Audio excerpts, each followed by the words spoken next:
the course will be quite practical, but also will have a very important theoretical background, just to know where this TRL assessment comes, and just to find why this is important in terms of, for example, innovation and exploitation. That is one of the main priorities now in the project. So we need to know where we are in terms of the maturity of the progress of our scientific work.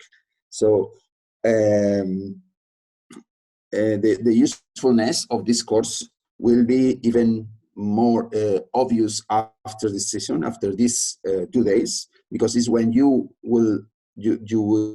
are likely to put in practice some of the contents that you will get today, and you are invited to share with us any exercise that you do after the course regarding the assessment of your own work, scientific work, the technology that you are working on. So practical aspect of the session are just please, well, I think that you all have it, but please mute your computer just to avoid any noises. And regarding the questions, we will have, as you have seen in the program, you will have the opportunity to raise questions. I prefer that well, I open the 2 options of making questions. One of them is by chat. I will be, and with the support of some of my colleagues, we will be trying to find out and to collect all the questions put in the chat. And also I will give the opportunity to ask orally, and we will have quite a good time to discuss and to have a small debate if needed around the main topics of this course. So let's start with my screen and presentation sharing. Let's see, and please. I think, Barbara, you should let me share the screen, please. It should work already, Guillermo. Yes, I can see it now.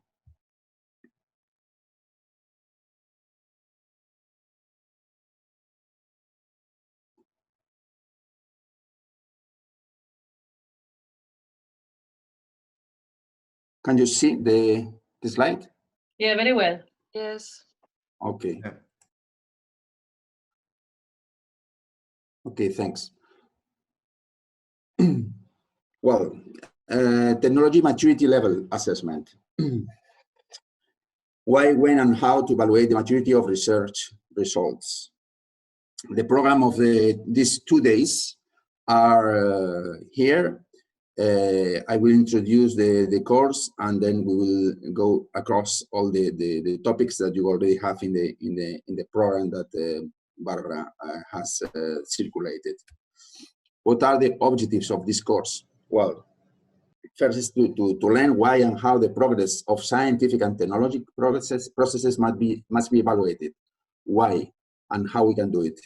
To understand why this is important. Sometimes it's overlooked the importance, the crucial importance of measuring the maturity of our progress in scientific work. To identify the opportunities that this kind of assessment give us in terms of exploitation, innovation, or commercialization of our results. And finally, to acknowledge how far or close we are to the market. During the session, when I talk about the market, I'm not only referring to the commercial market, but it is just the end users market. It embraces not only the commercial and private industries, for example, private institutions, but also any kind of scientific or research institution that could be used in our results. And finally, to acknowledge how we can get more quickly to these markets. more quickly and more efficiently. So the first point is, what is TRL? And we will start with a little bit contradiction, because sometimes I have come across scientists that are a little bit confused why, as far as the scientific progress and the scientific work is endless, and you have also to go forward, why they have sometimes are asked to wait, stop, and measure what they are doing. Sometimes, for example, I don't know, for example, to quote an example, in the software development work, for example, well, if you make a new version of something, why should I stop here and say that I have a high level of maturity if I recognize that I will improve this version later? So it is a kind of discussion about the necessity of asking scientists to stop, wait, measure what they are doing, and then to continue on the work that they are doing, to resume the scientific work. So, but in any case, despite the no limits of science, we have to arrive to a moment when we have to measure what we are doing. So scientists have to reflect on how the progress could be measured, and how and when they will adopt the results, will adopt a final form. It's not easy to measure changes, as Bernard Russell quote, "Change is scientific, progress is ethical, but when you try to make change, to measure changes, is difficult because it's a matter of controversy. It's difficult to say where we are in terms of scientific progress, because as I said before, science is unlimited, and the frontiers of science are endless. So what is TRL? Well, it's an attempt to measure this or to address this problem of measuring scientific progress. It is a process with which we will be able to assess the maturity of the technology, of a particular technology, and to make a comparison of this maturity between different types of technology. This definition is the one that I like more from the NASA. As you will see in a minute, the NASA has been the starting point of this TRL literature. And the TRL influence many things. At least 9 important aspects are influenced by the TRL, by the maturity of technology. First, it provides us with a common language if we talk with another colleagues that are working in my same area, I will be able to talk with the same terms that are sometimes taken from this TRL scale assessment. Well, the TRL obviously influence very much in the funding decisions. For example, in the European Commission programs, has been introduced the concept just to guide applicants regarding the starting point that their proposal should have, starting point in terms of TRL, how mature should be your development to be financed, to be funded, and what is the target, what is the TRL level that you are supposed to achieve when the funding finish. So it is funding decisions are very, very, very frequently driven by TRL. Obviously, it has implications on commercial strategy, communication strategy, IP strategy, intellectual property rights strategy, design decisions and integration. Why? Because sometimes during the process of evaluating the maturity of your tool, you find that some specific parts are missing, or some improvements, or basically the scientific work I am doing should take another direction, just because you have found out, for example, in this guide, in this TRL process, TRL assessment process, you have found out that something is could be made better. So design decisions are also influenced by TRL. It also brings some opportunities for new ideas and innovation. As far as the TRL makes you reflect on the things that you are doing. Technical acquisition, public procurement, technical purchases, government policies regarding technological acquisitions are also very much influenced by TRL, because sometimes, as we will see later, depending on the level of the maturity of your technology, this technology is an object of, let's say, government or private purchases, or not, or you can discard it because the technology are not mature enough.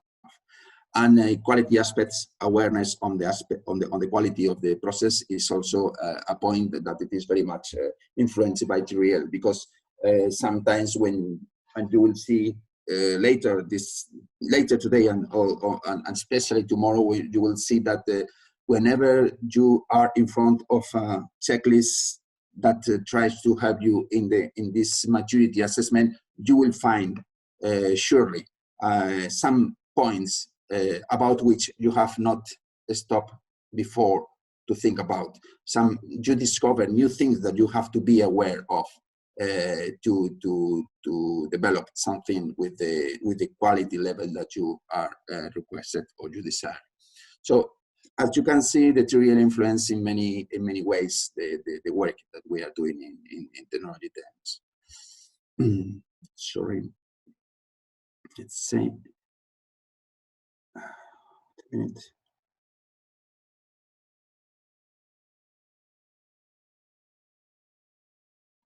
What are the consequences of implementing immature technologies?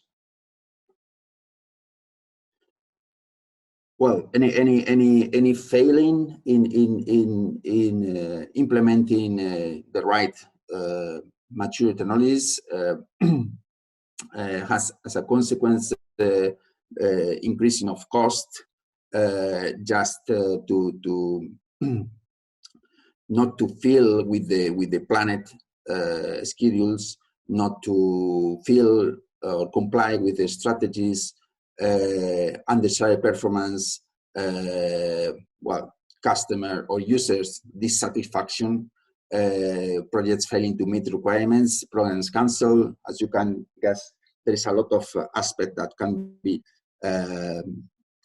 can be the consequence of implementing technologies that are not ready for users. What are the origins of the TRL? Well, it looks like a long slide, but I have put in bold what are the main aspects that you should at least remember, at least as a curiosity, or if you are interested in where this kind of things come from. Well, the concept comes from the US, from the NASA.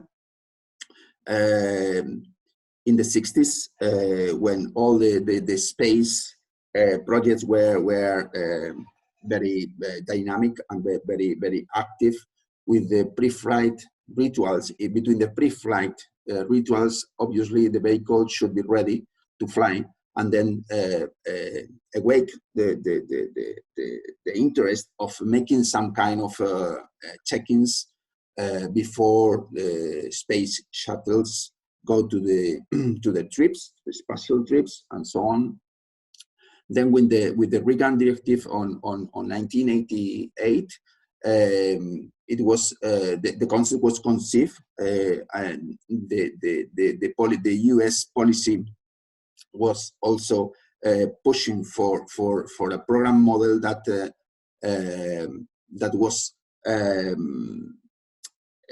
be supported not only by the spatial policy and the spatial large programs, but they changed a little bit the direction into a policy, American policy, where the technology push were dominating the demand approach that until this time was dominating the industrial strategy. So in this year, after the Challenger disaster, that also influenced the evolution of TRL, because after the disaster there were strong reasons for safer space technology. After this year, the United States government decided to let technology developers to work independently of the large space programs, but they found out that they were creating a very vast inventory of technologies, and some of them with not very clear feasibility. It is based on the well-known discussion between technology push or technology or demand strategies or technology pull strategies. It is better to let technology developers to work on their own with their own initiative and any direction, or it is better to rely on what the industry and the industrial users are actually demanding, and then to drive this demand to try to pull the technology developers in this direction. That is the typical discussion on that. So when they realized that the technology push strategy was giving rise to a very big inventory of technologies, they decided that they had to make something to evaluate these technologies better. And then in 1991, that is the first time when the NASA created the model of TRL with the 9 levels. Previously had been some attempts of making this scale with 7 levels, but only in 1991, the OEST, the Office of Aeronautical and Space Technology, create the 9 levels that are with little changes that remains in the present day. So even the Government Accountability Office, the GAO, recommended the use of TRL, for example, for technical acquisitions. They used the TRL for the first time, and they endorsed the TRL, the 9 TRL levels in 1991 to guide and to help and support the technology acquisition in terms of accountability. So this is a very, you can see, by the way, in the right part of the slide, some topics that I find interesting that you remember after the session. So how was conceived the TRL scale at that time? Well, that is the levels, or the 9 levels that was conceived. As you can see on the left of the slide, you have basic technology research. Then it gradually turns into something operational. So from the top to the bottom, you find that you are basically walking along a road that goes from basic research to innovation, from basic work to operational work, from conception, from idea to the final solution ready for market. So this is the concept behind. The European Commission captured this TRL approach, and with very little changes propose this scale. by the way, this thermometer that you will find everywhere in the TRL literature comes from the NASA as well. Well, the Commission proposed these TRL levels. As you can see, the TRL 1 is the basic one, is where the idea is conceived. Then the technology concept is formulated, etc. The proof of concept. Then TRL 4 is some work and prototypes made in the laboratory. And then gradually we raise and scale up until the TRL 9. It is when the solution is proven in the real and the final environment.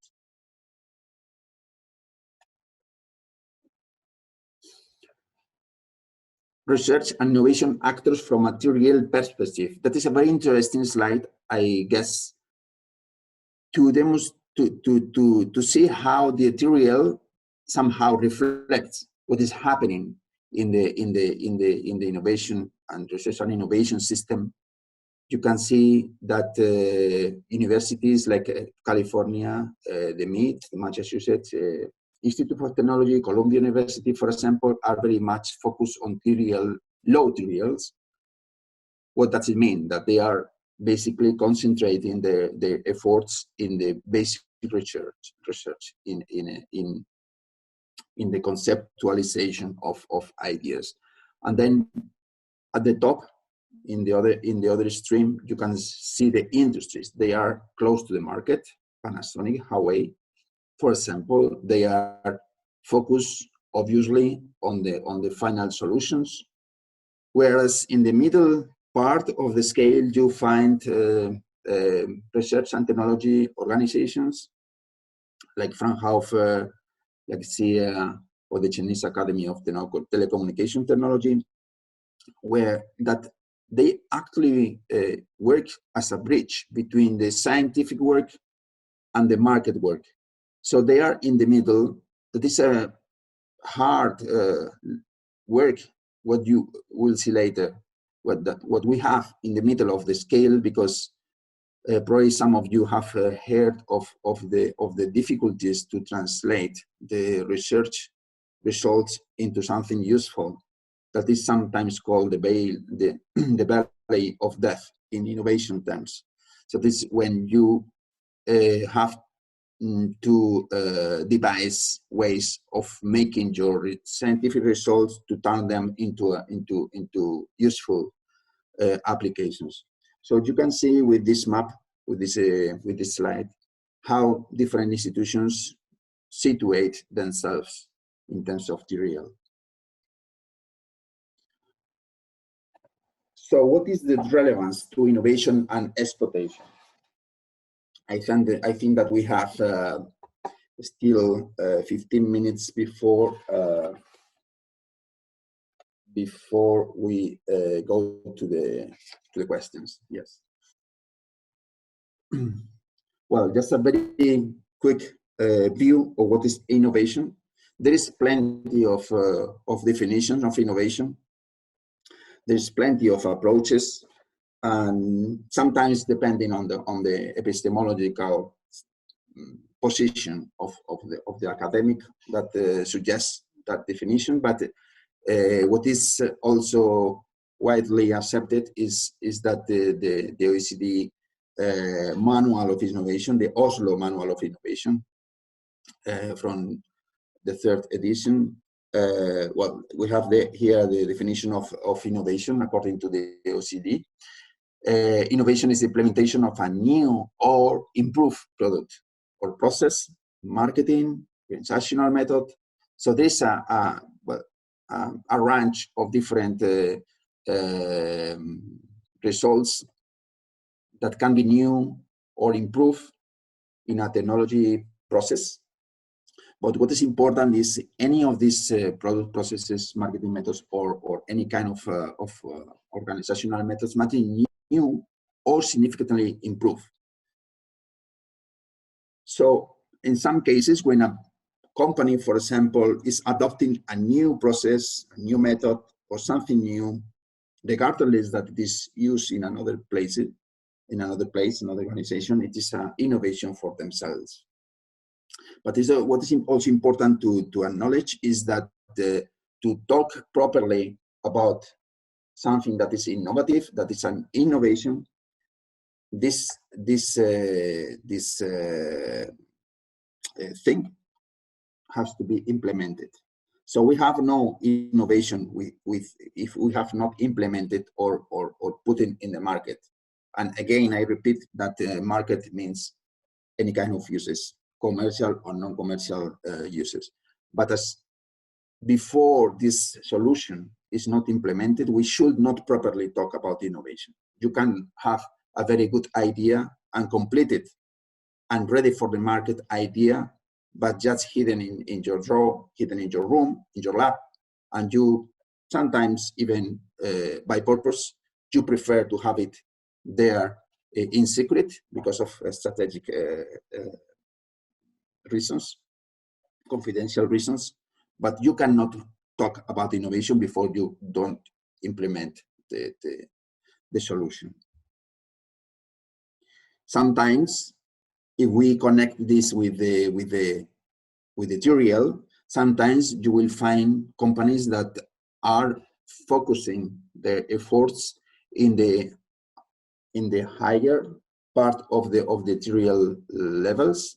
They pay attention to well-consolidated technologies just to capture them, to chase them, and to commercialize them, for example, because they want to avoid all the process behind, all the scientific and basic research work that is needed to develop anything.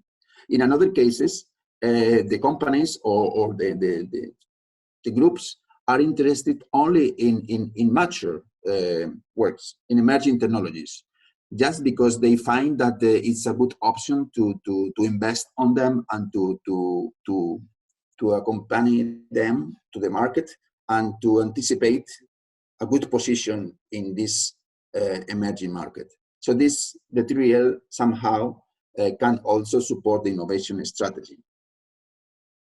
But, however, you can see in this very interesting slide that normally this strategy that I mentioned before is also situates the company strategy in terms of the TRL. We prefer to start from the beginning, from the very beginning of the TRL, or we prefer to start later. But in any case, be aware that based on different academic demonstrations and academic works, for example, this one from Boeing, the 10% of the funds of the project were committed to the work needed to arrive to TRL 6. So only after 6, they have the 90% of the cost of the TRL of the maturity process. So it is important that when you start a project from the scratch, you assume a lot of risk. You have not so many resources committed yet, but along the TRL process, the risk is reduced, obviously, because you have something material, something check, something that has already taken the form of a prototype, for example, or you have made different and initial approaches to the market, and you more or less can estimate that the product, the service, or the software, whatever, is going to be successful. So the risk diminish, but in parallel, the resources needed to put that in the market increase. So this is an interesting slide to be aware. So in the low part of this slide, you can see also a very interesting description of the TRLs of the 9 levels, from the TRL 1 to TRL 9. You see that the key player at the beginning is the academia. Obviously, we are making a scientific work. Then we have at the other extreme, the right part is the industry, and in the middle, that is the collaboration. That is where these RTOs, organizations that they mentioned before, works in this collaboration part, making this kind of bridge between knowledge development and business development. So that this slide more or less helps you to understand that it's not sometimes an obvious thing to plan a technology process without considering this kind of things related with TRL. The European Commission used in 2015 and connected to the introduction of the key enabling technologies. You will see later that they are technologies that for the Commission were important to be promoted by the sake of industrial growth. They use the TRL to explain why it's important to make good efforts in this bridge, because the valley of death, that is the moment where, or the period where lots of projects fails because they are not able to pass from the basic research to the market. This valley of death is important, is where we have, for example, many of the HVP products nowadays.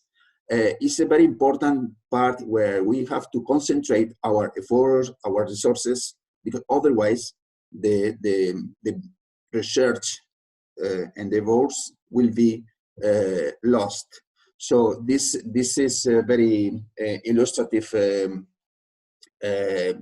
way of presenting the importance of crossing this road from research to innovation, and the European Commission used the TRL for the first time to explain this well-known innovation issue. If we connect that, as you can see, we are more or less trying to find the TRL usefulness in the apart from the maturity assessment, to recognize the cause, to acknowledge our position in the way from knowledge to market, and now the TRL to guide, for example, open innovation strategies. This diagram shows you that the TRL also explains why, for example, in the TRL 3, between the TRL 3 and 5, for example, where when the research and development processes are initiating,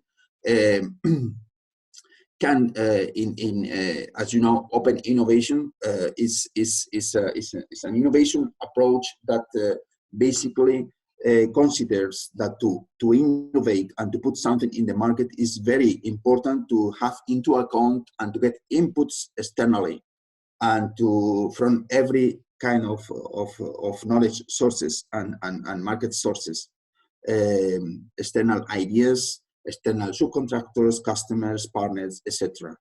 And in these processes, open innovation as well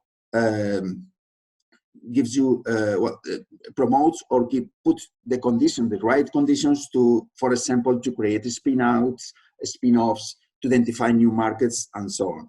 So in this funnel scheme, you can find how TRL also applies, because at the beginning the range of opportunities is wide.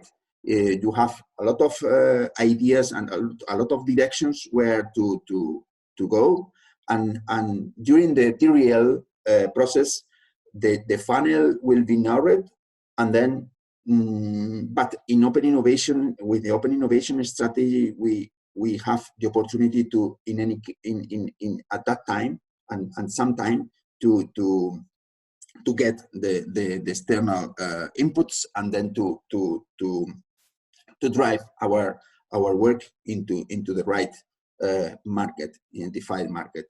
So it's another view of innovation and the relation of TRL with innovation that could be, yeah, I think it deserves to be mentioned in this presentation. TRL also to allocate project responsibilities. Here, we can see that, for example, in the US, you can see that the responsibility of the research department was just limited to from 1 to 5, whereas the flight project office responsibility, that is the more close to the final product, to the final market, was taking over these technologies at the level of around 6, 8, and 9. In this, in the middle, that is a transition of the projects and a selection of the project that have more possibilities to be successful in the market. So somehow you can see here that they began with technology push. They let researchers to work in technologies, and then responsibilities change, and then the mission pool, the demand, the large space pool, mission pool, take over these projects and manage them, because it is their responsibility. So it is just an example, an old example, but very important because it's a seminal example of this kind of technology push and technology pull the discussion or forces. But this is just to let you know that TRL also gives you the opportunity to allocate project teams and so on in your projects, in your work. Also, as I mentioned before, the TRL also support technology acquisition. For example, as we saw, the GAO recommended to the Department of Defense in the US that only technologies over TRL 7 could be acquired to external contractors. Otherwise, they consider that the risk were very high. So only when the technology is ready for users or ready to be just improve a little bit and analyze in terms of commercialization, this technology could be acquired or purchased to an external contractor. So this TRL, this slide shows that the public procurement, in this case in the US, was influenced by TRL.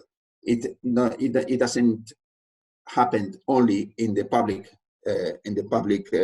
sector, but also in the private sector. If you want to buy a machine, or you want to buy a technology, you have to choose between buying something that is still is an emerging thing, or you can focus on something more mature. And there is one controversy, one discussion, still alive discussion, still active discussion in the TRL literature. It is TRL 9. This implies that it is the technology is ready for market. Well, it's not clear. You will see later in a few minutes that it's not clear even for the Commission and for the practitioners working in these aspects, because TRL is technologically ready, but obviously you need some commercial efforts, market efforts to put something in society to be used by industry, by people. The Australian government, for example, as an example, curiosity, they have proposed an additional commercial assessment level, let's say commercial readiness index, they call it, to address that problem. As you can see in the graph, you have the 9 levels of TRL, but then they consider that that the commercial work should start just in the middle, more or less, or from the 2 or 3, but then are much more intense in the when the TRL, after the TRL, the technology readiness level is finished in the 9. So you can see that they have commercial scale number 2 in the series and in the commercial readiness index, number 2 just at the end of the TRL, and then these commercial efforts go far beyond the finalization of the technology in terms of technical finalization. So this a debate about it. Well, I think that we have arrived to the end of this first part. I have been quite tight to the schedule. I'm not sure if you have any questions. Let's open now the room for you. If you have any questions regarding this first part of the presentation, please unmute and ask whatever you want. Yeah, so I would have a question to one of the slides with the thermometer. I don't know, there aren't any slide numbers, but maybe if you scroll back, you had this slide with the universities, the collaborations, and the companies next to the thermometer. Let me see.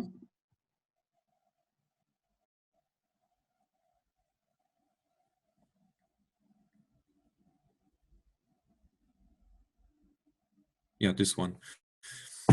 So my question is, you mentioned in the beginning that the market is basically where the end users are. But what happens if the end users for our research infrastructure that we are building are the universities that are labeled here all at TRL 1 and 2?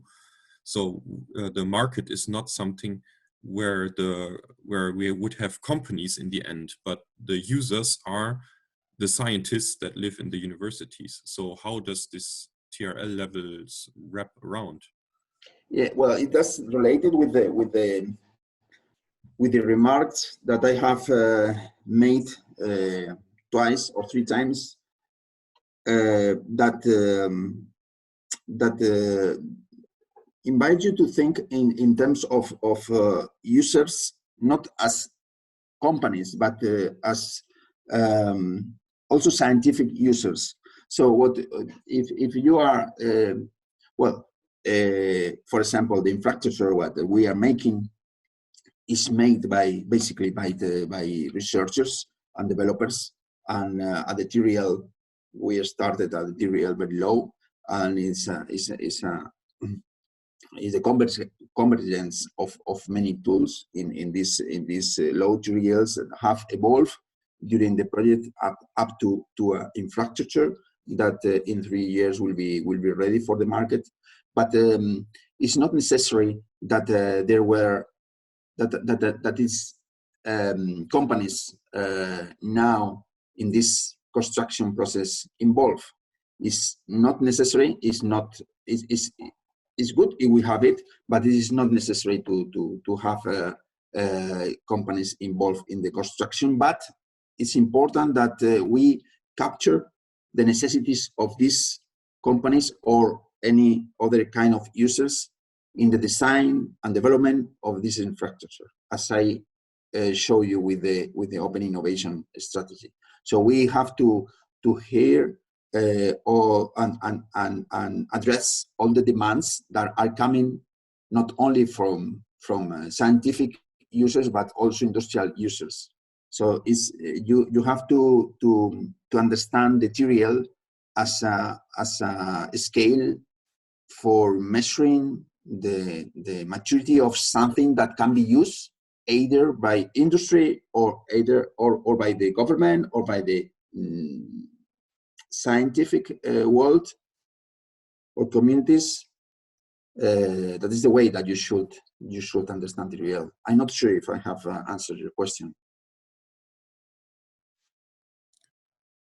So you're saying that TRLs are more on the level of from the user view, not from the technology view. Then, did I understand correctly? Exactly. Yeah, exactly.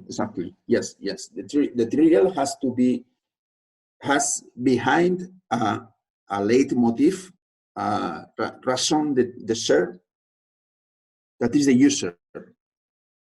You have to when you are assessing the maturity of your work, you have to measure what is the distance to these users, the distance in terms of usefulness for people, how far we are for the final form that I mentioned at the very beginning of this presentation, how far we are from, and to measure that, you need, of course, to know what the market is demanding. So behind in the conception of TRL, it is always the market.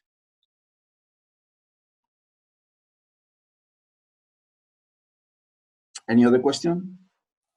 Thank you.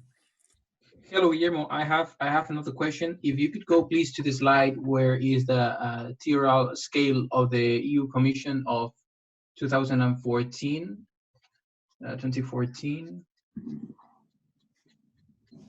There, I would like. I don't really get the. Sorry, I'm looking for the slide. Mm-hmm. Let me see. It's maybe 2 or 3 slides before the one you were showing right now, like a minute ago. This one. This one. What is the conceptual difference between TRL 5 and TRL 6?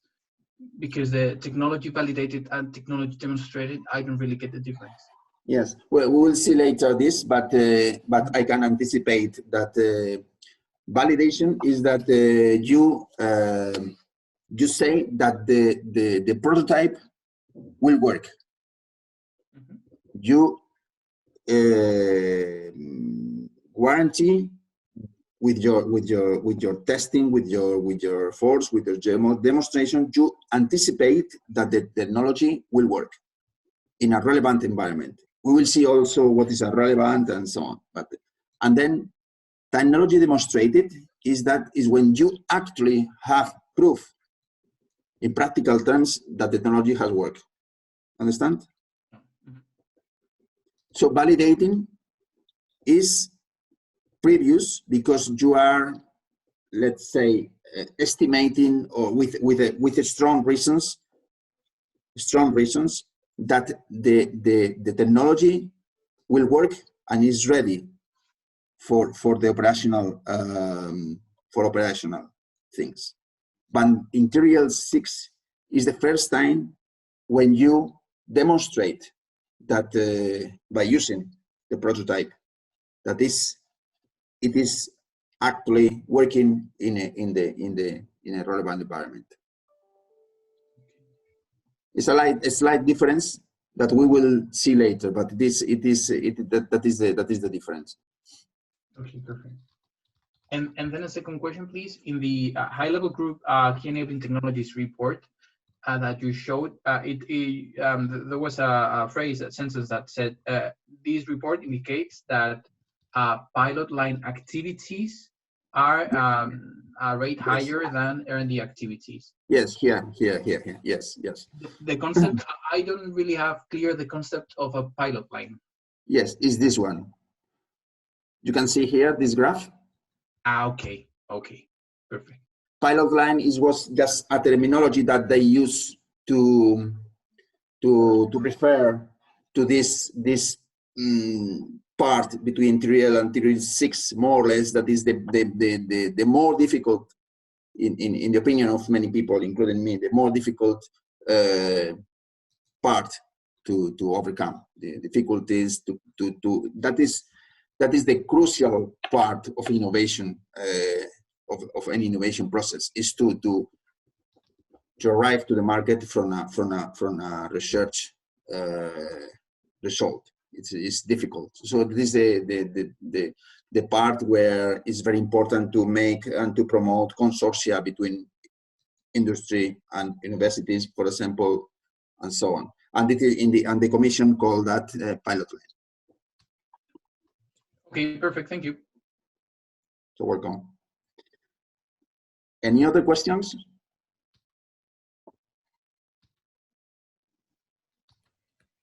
Hi, could I ask something? Yeah. You showed a few examples also from the industry. So I believe there was one slide where you had some figures from Boeing, for example. I was Yes. wondering if you could elaborate a little bit between the difference that might occur between these typical industry applications that are very market oriented and or more research oriented technology that we're developing in the HPP, where our market is also kind of the research community. Yes. Well, yes. We have to assume that the TRL comes from the very pure industry environment, from the space industry, and very much oriented to technology products, oriented to the market, and so on. As Boeing, as well, I show you also. Let's see here, for example, Panasonic, Huawei, etc. Well, it is the first conception. Well, the conception of TRL comes from that area. However, plenty of other areas are trying to adapt and to use the TRL for their own for the work. For example, software development. We will see later, and tomorrow as well. We will see a dedicated session to talk about software development, the TRL, the measurement of software development progress. We'll see also later that between the difficulties that TRL has found in the history and also is finding now, it is the adaptation of material that was initially conceived for industry purposes to the range of potential areas that need also to measure their progress. So in any case, and we have done that in HVP, by the way. What is innovative, that we'll see that later. I'm not sure if later, yes, later, not tomorrow, later in some minutes, we will, what you will realize is that we have made a work, I think a very interesting work in HGA2, in HVP, to adapt this TRL to other specific purposes, like software development, like datasets, models developments, etc. So, but apart from this adaptation, what is needed is that you be able to have an abstract, to make an abstract exercise to understand that whenever you are talking about market, industry market, users and users market, and so on, we are not only referring to physical things and industrial things. We are also thinking on users, scientific users, academic users, any kind of people that eventually will make use of your tool. So it is, I recognize, and everybody recognize, that this TRL comes from the very technological area, but it doesn't mean that the concept is also applicable to other areas of science. But I think that when you will see the next slides, you will have a more clear picture of what is, how this TRL applies to these other areas of knowledge. Okay, thank you. Okay, well, any other questions in the room? Or suggestions, or well, if not, then we will go to the next 60 minutes. Okay, I think we are going well in terms of time. Is everything clear, more or less, up to now?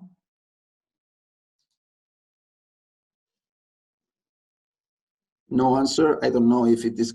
It means that it is clear or it's unclear. Everything.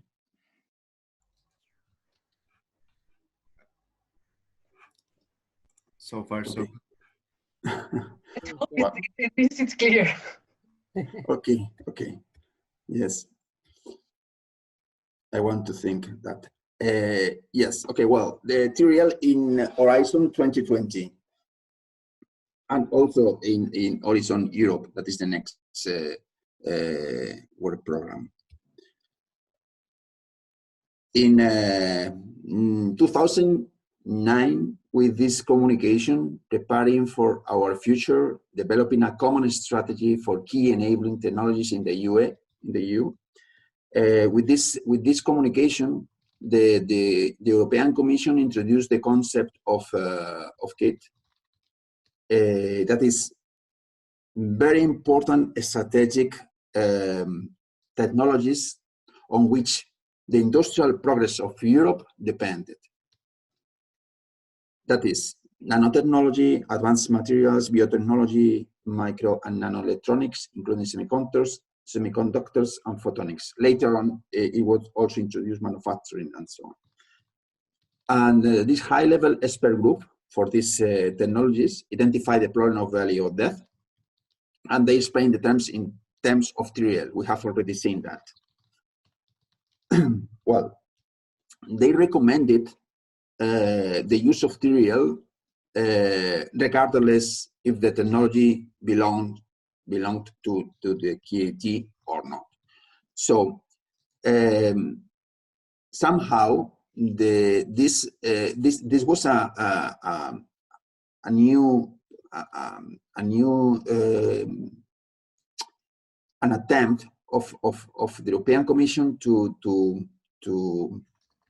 foster and to promote industrial progress with these technologies. And because of that, and because of this pushing, and together with the recommendation to use the TRL was used after that, after this policy, this change in policy, the TRL was much more used. So the TRL somehow has been a consequence of this turning or change or new philosophy of European Commission regarding the industrial world.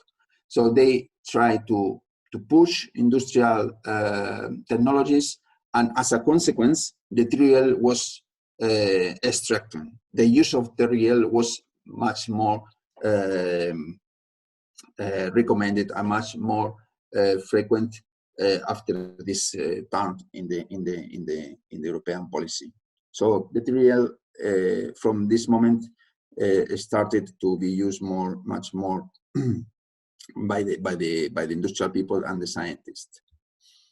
In the Horizon 2020 program in 2014, the Commission introduced the levels that we have already seen in previous slides.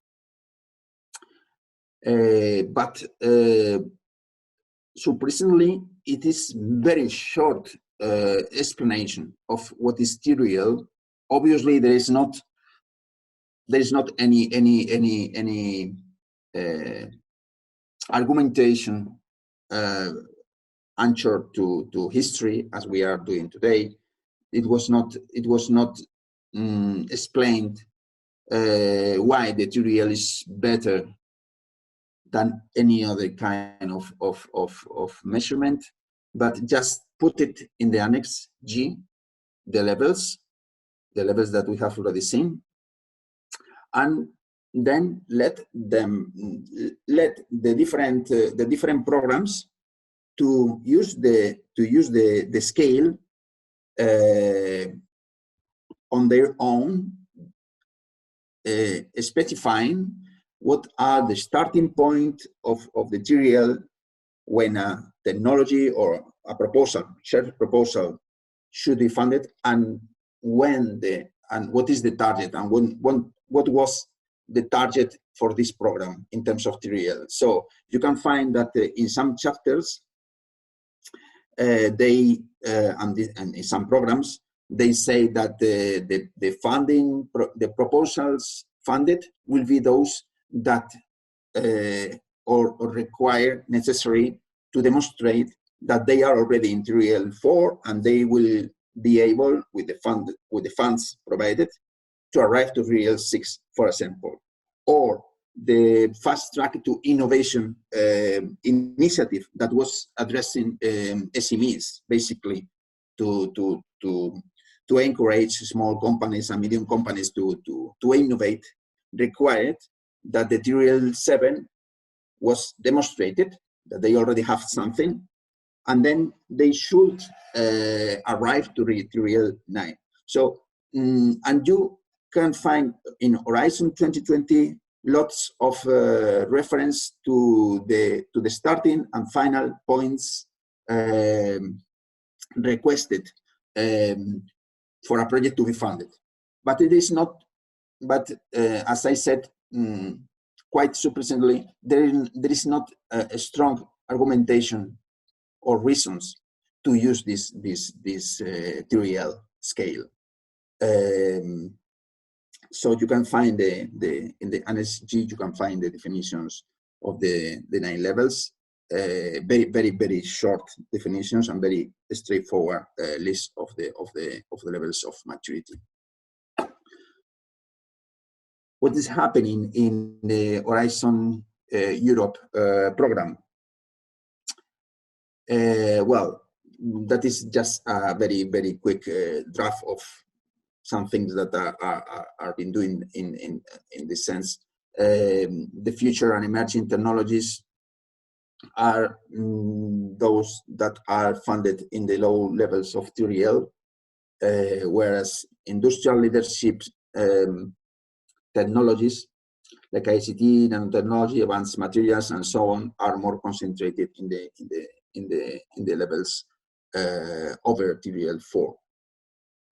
And normally it is required as well, like in Horizon 2020, is required a TRL for entering and a TRL for finalizing, to commit to arrive to a specific TRL target.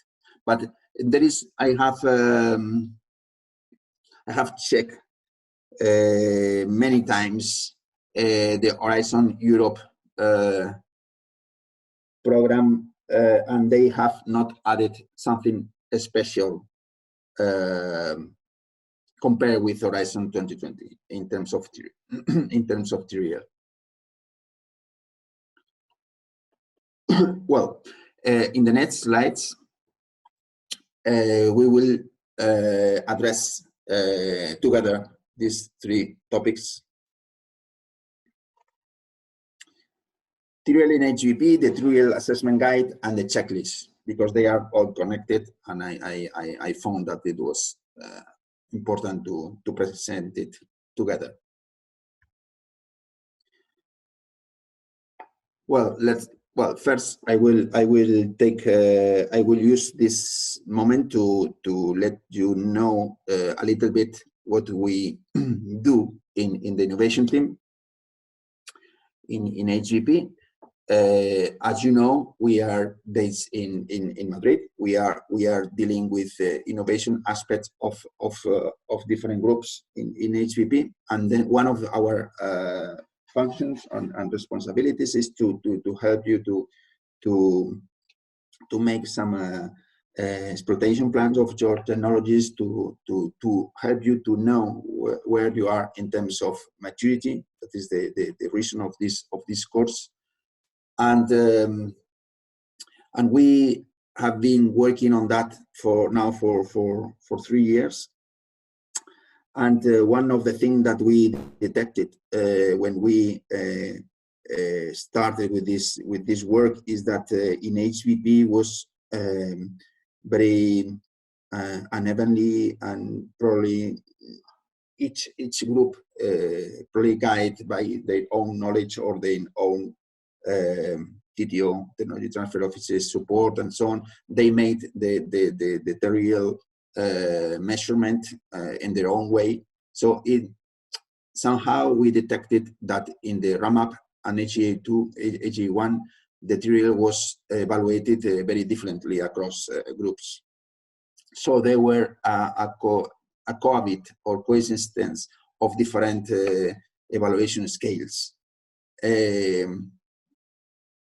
In top of that, we also, and it is logical somehow, that is a project that was conceived initially very much a scientific basic research project, very much oriented to a field that requires human brain, requires loads of basic research and intense research at the very basic level. So we believe that after some 5 years of very intense research-oriented and research-driven work in HEA2, and obviously much more intensively now in HEA3, it's time for a technology technology demand approach. We have to think much more on what is needed than what is the thing that I want to develop. It is the moment, as I told you before, in the bridge, in the valley of death. We have to think more in terms of market. We have to think more in terms of end users and useful applications for the scientific communities and for the neuroscience industry as well. So we are experiencing now in the last year a transformation from a very technology push orientation to a technology pull.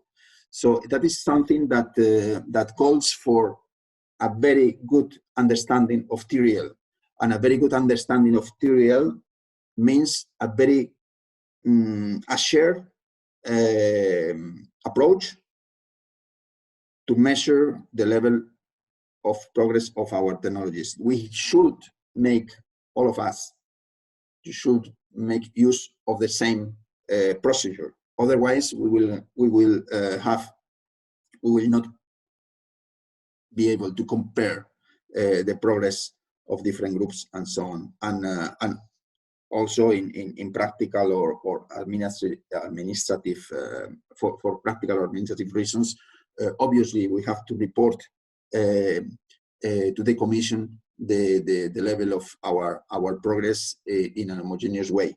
This kind of reasons that I am describing was the leitmotif of our initiative to make the TRL assessment guide that I will introduce in a minute. This guide that you can, I will show you later the guide, but the TRL guide that we made was also a consequence of finding, apart from the technology push and the problems in the previous slide mentioned, the heterogeneous way of measuring.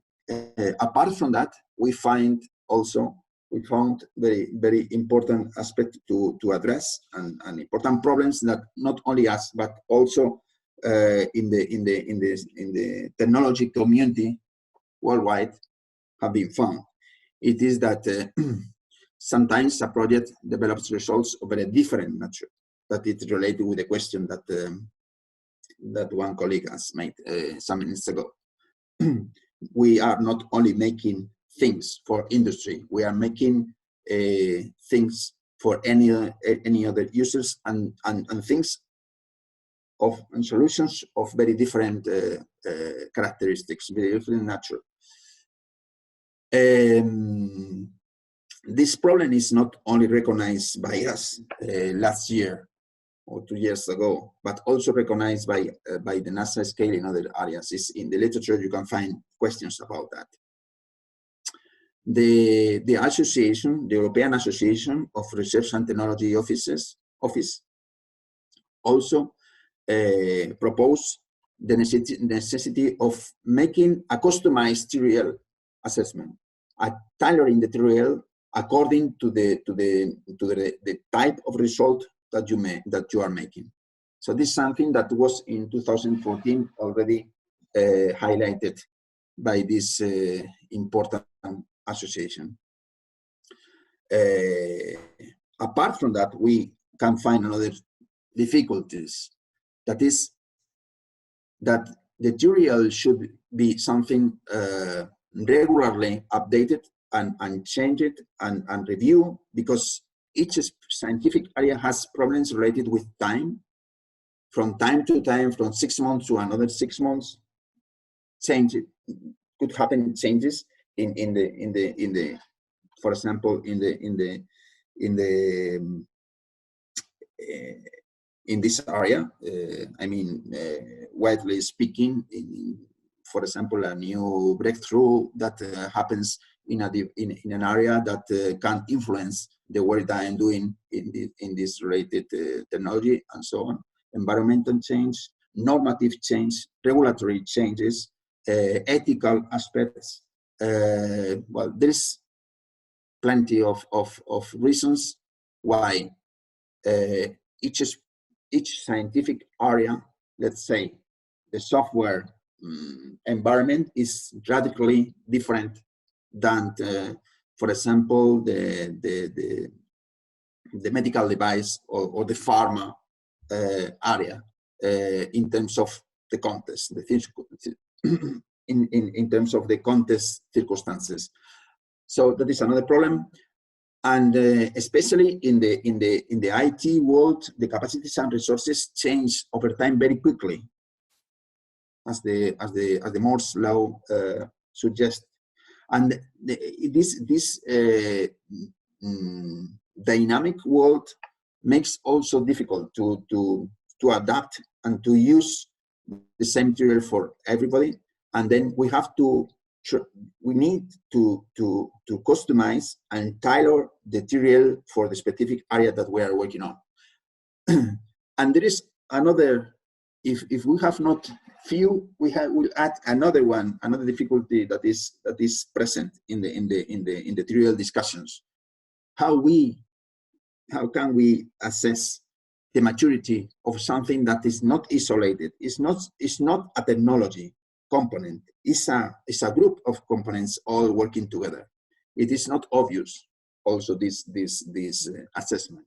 So you can understand how what seems to be a very simple concept, we are trying to make a measurement of technology,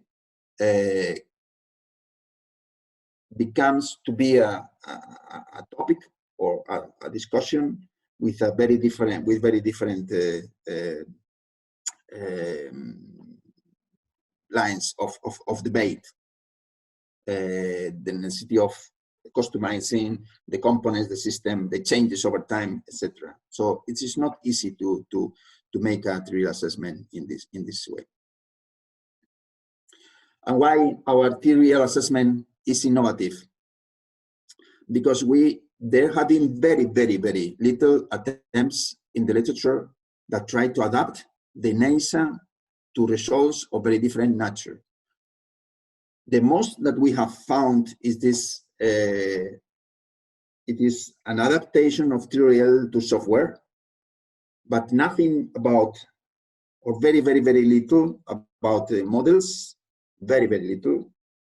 And we have used it, obviously, because knowledge is built over knowledge, and we have we have had to read what is in the literature before suggesting our adaptation. And nothing on the data sets, for example, on the data sets assessment, maturity of data sets. So the innovation team has created in the last year different checklists according to different results that we have in HVP. For that, we have got the support of some HVP groups, especially the datasets people, and we have well, we are very, very pleased to know that this approach has been found also very innovative and practical by the project officers, personally expressing the interest in exploring the possibility of using this guide in other projects beyond HVP. That is the guide. You can download it is the version 10 or something like that. I'm not sure. The last version release, and from time to time we introduce some improvements. And basically is using the TRL levels as I presented before. You have there the link.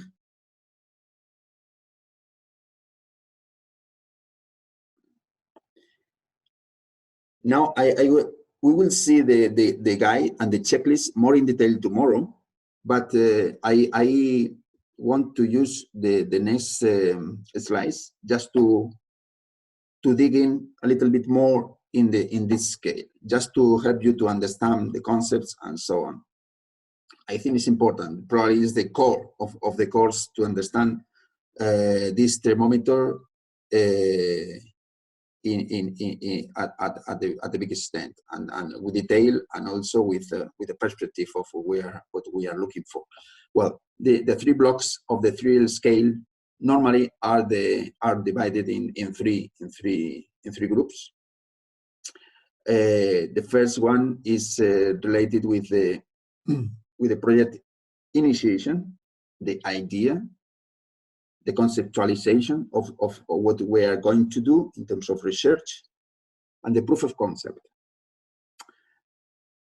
That is where the science feasibility is proven, is where the scientific knowledge express the idea, the problem, and the idea that we want to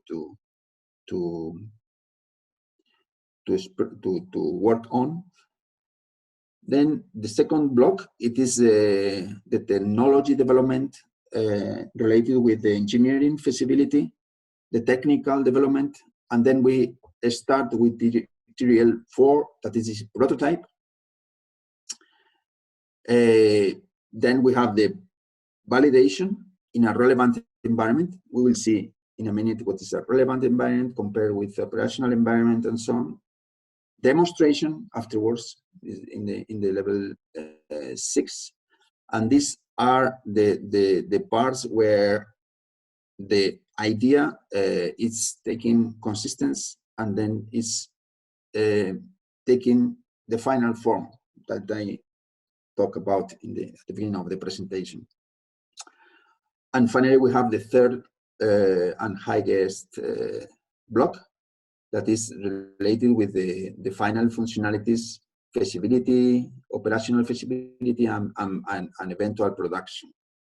The prototype is proven in operational environment, is qualified, is finally developed, deployed, and finally the final system or the final solution is checked in real conditions of working. These 3 last levels are the ones where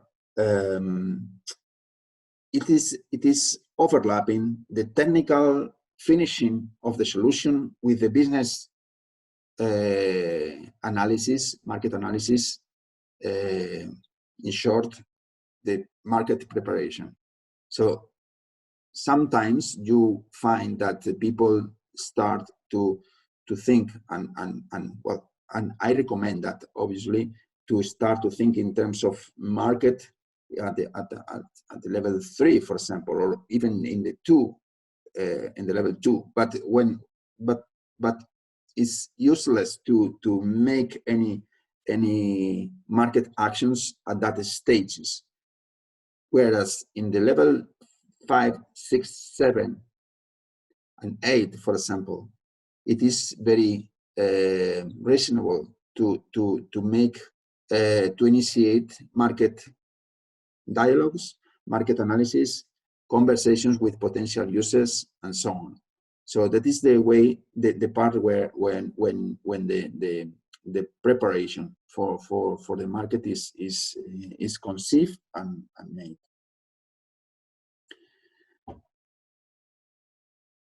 Example of a checklist. One of the checklists that we will see more in detail tomorrow. Don't be scared about so many letters, so many tests. I have not found any other way to present this without this risk of scaring. But it just don't care very much about the contents.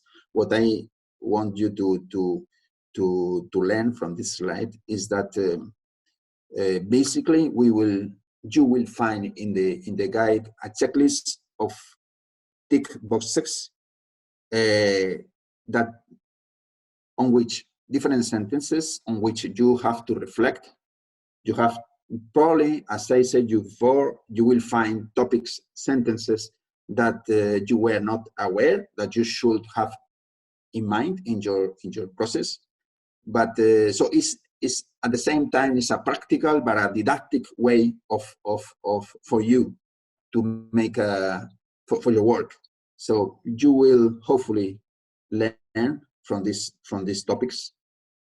This is, for example, is coming from the hardware, but it doesn't matter in this moment. What I want you to see is the aspect of the checklist and to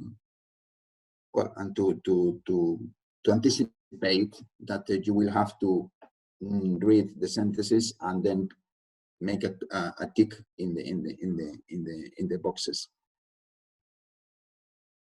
Some tips and some observations on the utilization of this checklist.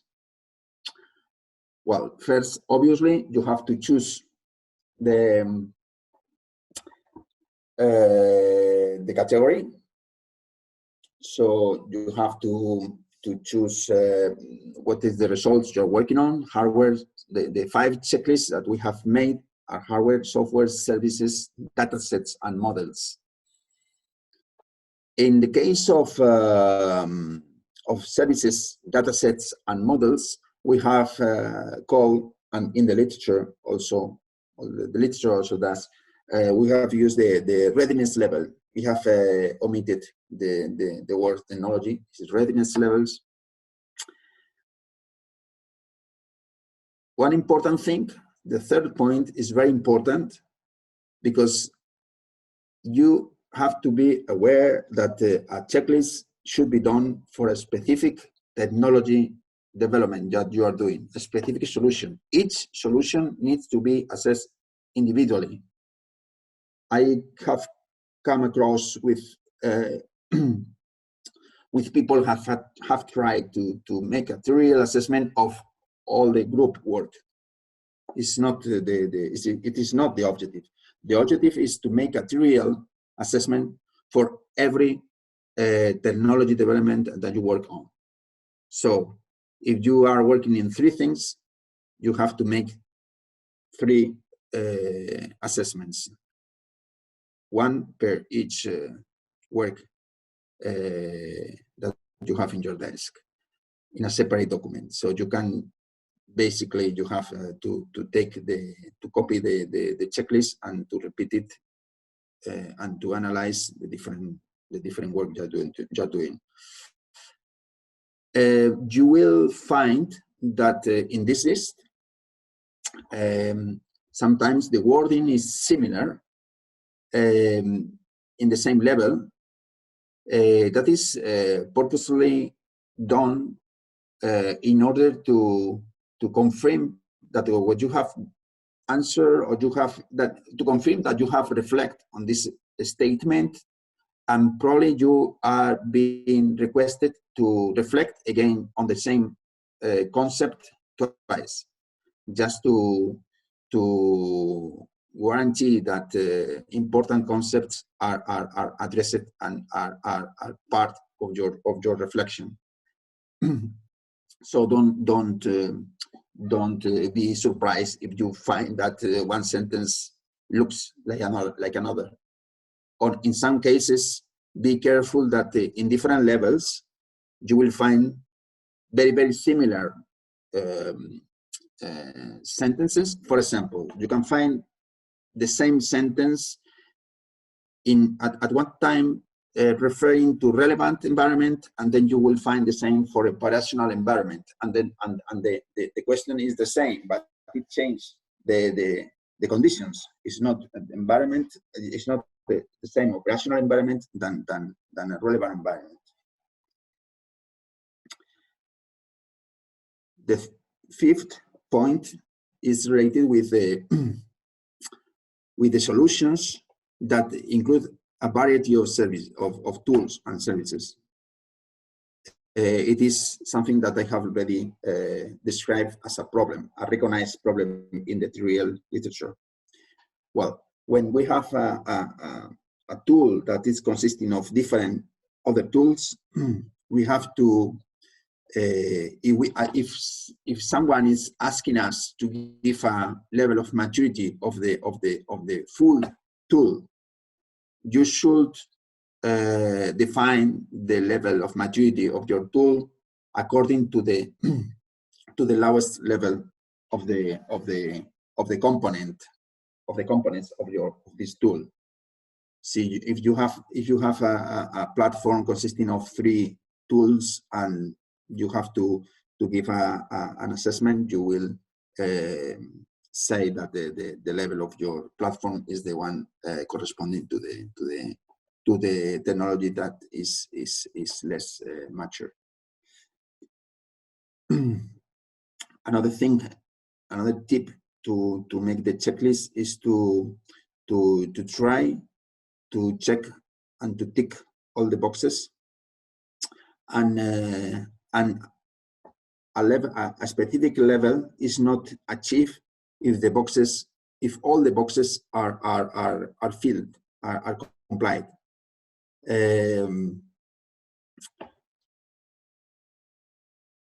Let me see here. For example, if you are in TRL 5 and you have, for example, in TRL 6, you have all the boxes in TRL 5 compliant and with a tick. But you have in TRL 6, you have only one of these 3 sentences with a tick. Then you should not say that you are in TRL 6. You should say that you are in TRL 5 because it's the last one that it is fully filled. So it is with this. Sometimes it is also it's also necessary for you to let you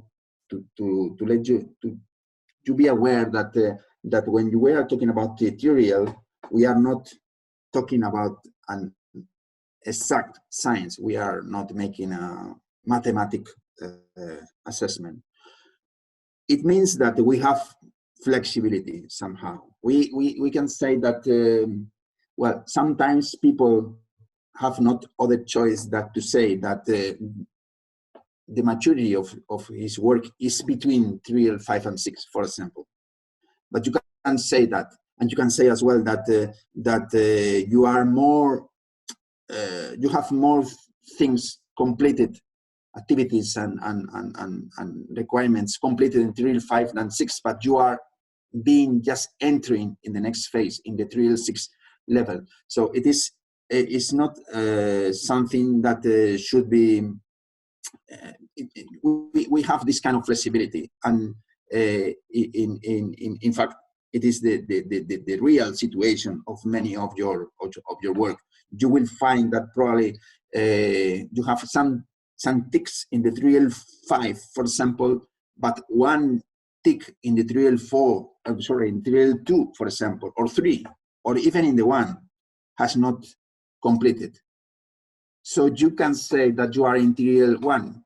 No, you can say that, well, I am in TRL 4, but I just have a pending aspect in TRL 1, for example, ethical aspects for any technology production. That is something that normally is overlooked by everyone, but we are not asking it. For example, this aspect, you will you find that in TRL 1. This aspect is something that has been introduced a request, a very good request of the ethical department, and we agree with that.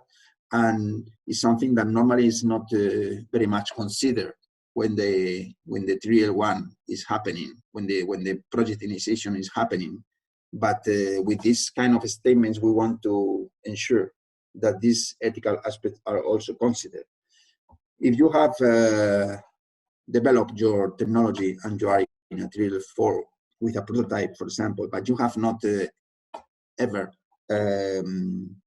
stopped and think about ethical implications of your work, you should do it. And that is the kind of things that on which this TRL process helps you to focus on things that otherwise will not be will not be addressed. Well, this is the topics, the tips and notes that I can tell you in practical way to use the checklist. Well, we have now these preliminary definitions to assess TRL. That is very well recognized definitions of terms that we will use, especially tomorrow, but it's important just now to talk about them. Well, you can have a look later on these topics, but the more important ones to be aware now, it is, and to know very well, it is what is a prototype, for example. It's a physical or virtual model used to evaluate the technical or manufacturing feasibility or military unit of a particular technology or process, concept and system or system. Well, it's a physical representation of your work. It comes for the first time, it is requested to have a prototype in the level 4 of TRL, whereas in the TRL 3, there is another concept. This is not, by the way, it's not here in this list, but it's the proof of concept. Let me see. Sorry.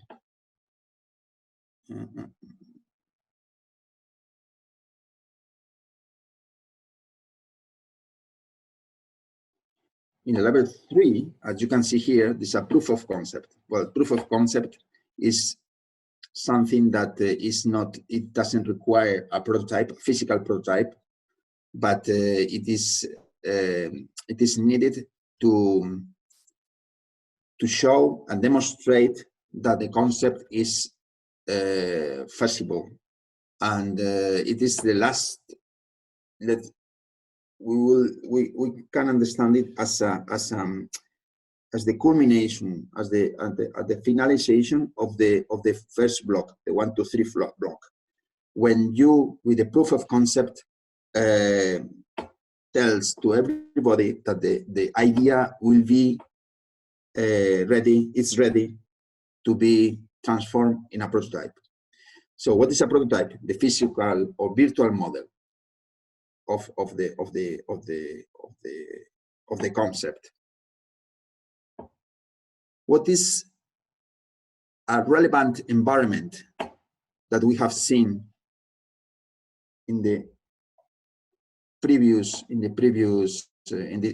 this scale? Well, a relevant environment is something that simulates both the most important and the most stressing aspect of the operational environment.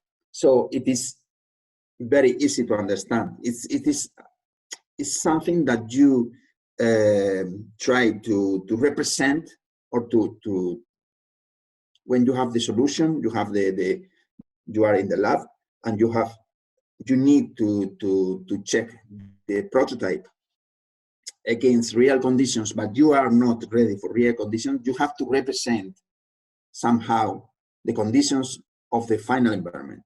So this representation at least have to include the most important and the most critical aspect of this operational environment.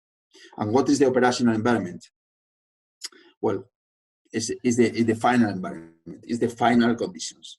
Where you have all the requirements, the specifications of the final system to include in the solution.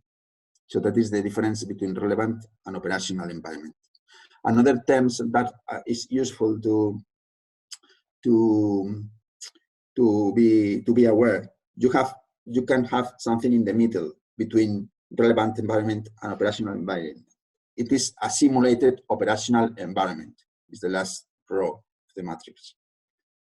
So it's either a real environment that simulates all operational requirements, or a simulated environment that allows you for testing a virtual prototype. So it is something in the middle. For example, you can work in the real world with the prototype, but you have not, in this context, some specific conditions, because in this moment the real world is not providing you these conditions, but you can simulate them in the real world. So this is a kind of difference between operational environment and relevant environment. Another terms that deserves to be understood is the high fidelity representation of a solution, low fidelity prototypes. Breadboard is something that is integrated components that provide a representation to determine and to check the concept feasibility and develop technical data. Normally the breadboard is related with the laboratory work.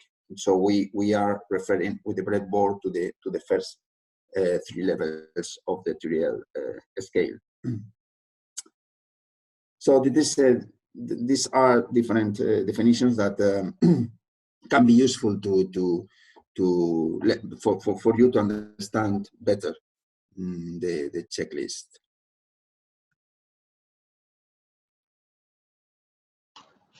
Is it possible to ask a question about these things, or do you want to do that later? I prefer, if possible, I just need 5 or 10 minutes to finish this slide, and then I will open the room for questions. Do you mind it? Okay. Yes, yes. Then I can concentrate in answering your questions. That is in fact the last slide that we will see before the questions and the end of the to complete this first day.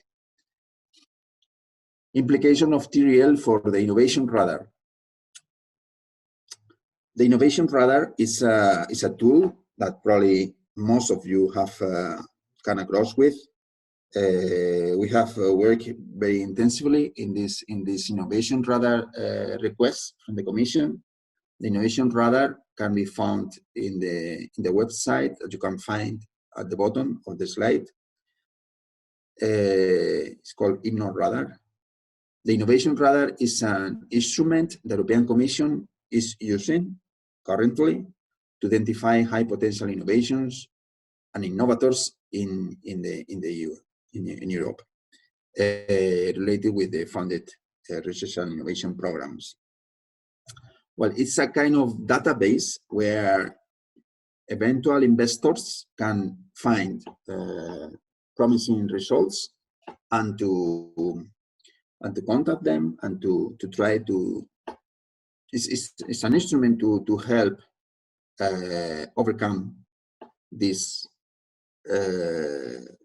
gap between research and innovation, the valley of death that we have mentioned, and they define.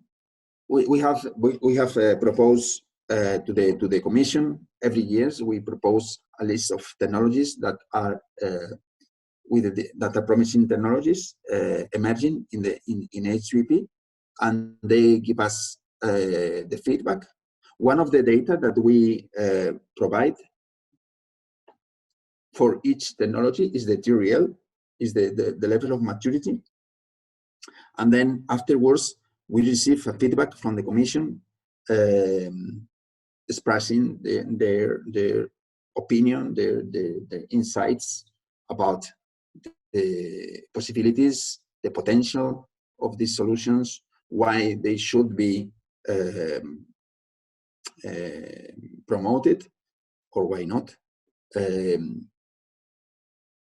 what difficulties they find to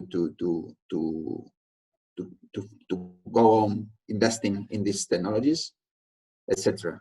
So with this Innovation Radar inputs that we give to the Commission, they give us the feedback, and then we circulate the feedback to you. For example, very recently we have contact different researchers in HVP who have been very much positively endorsed by the Commission to continue the developments, because they find that their efforts and their work deserves to go very intensively, to put very intensive efforts to go to the market. So they, in the other hand, there are other technologies that have been not so well welcome by Commission, and the feedback is just to wait or even to abandon, but it's not. Fortunately, it's not usual.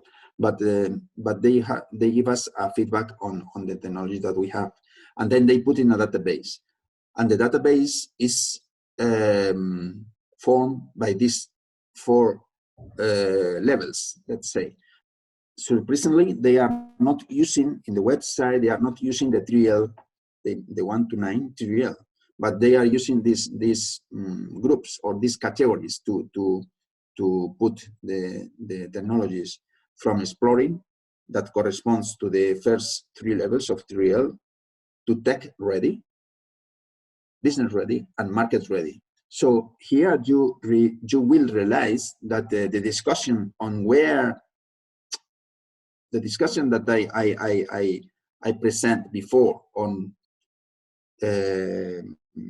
clarifying if you have a TRL 9 is just ready for commercial commercial action, or have you made any commercial is needed to make any commercial connections before TRL 9. I said before that between TRL 6, 5, 6, 7, you already have to plan your market launch. But so personally, as I mentioned, the Innovation Radar categorize the technologies in these four groups. Exploring, they say that are innovation that are looking for value creation. They are in early phases of technology readiness, but already show high commitment levels for the organizations. tech-ready results are innovation that are progressing quite well in the TRL, pilots, prototypes, demonstration. So pilots, prototypes, and demonstration means that they are referring to the TRL 4, 5, and 6. Further action in terms of market-oriented actions are required.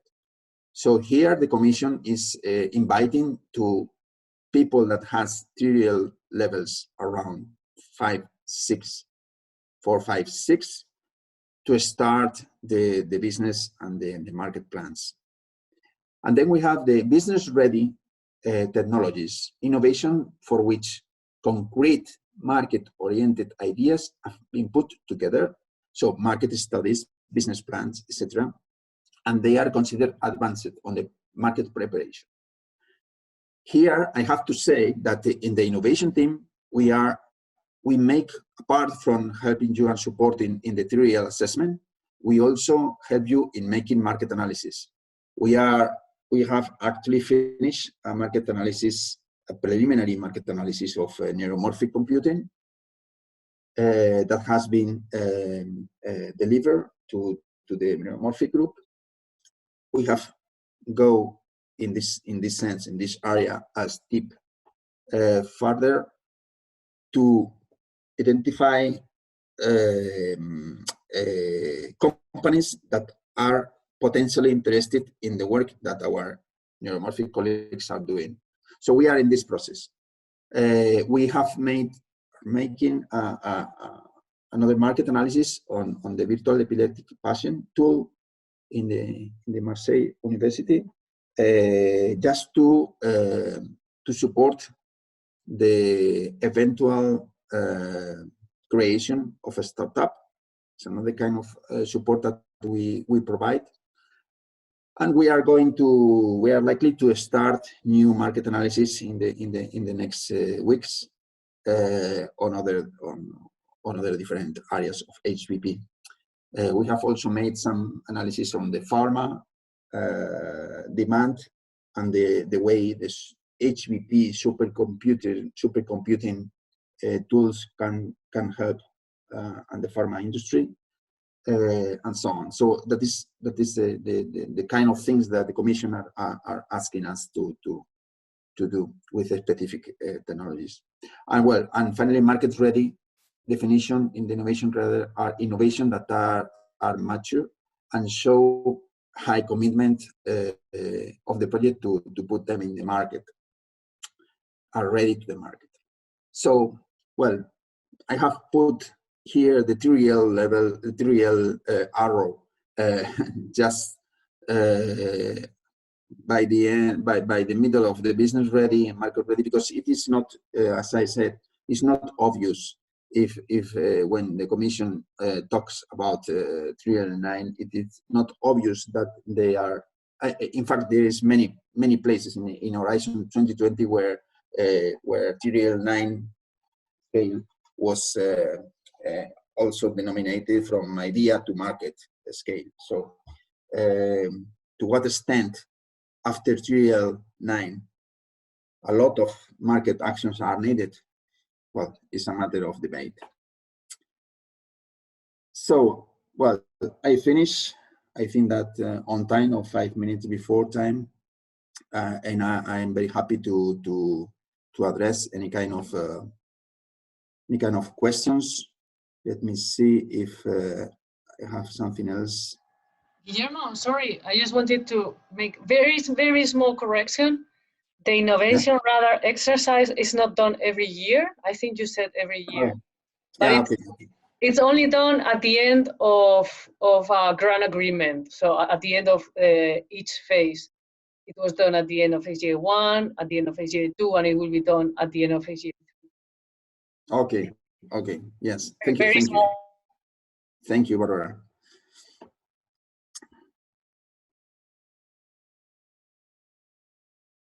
So, questions. Well, first of all, I wish you have found the presentation interesting, and I'm sure that you have a lot of doubts, questions, and concerns about all these things. So please, I am open to hear your questions.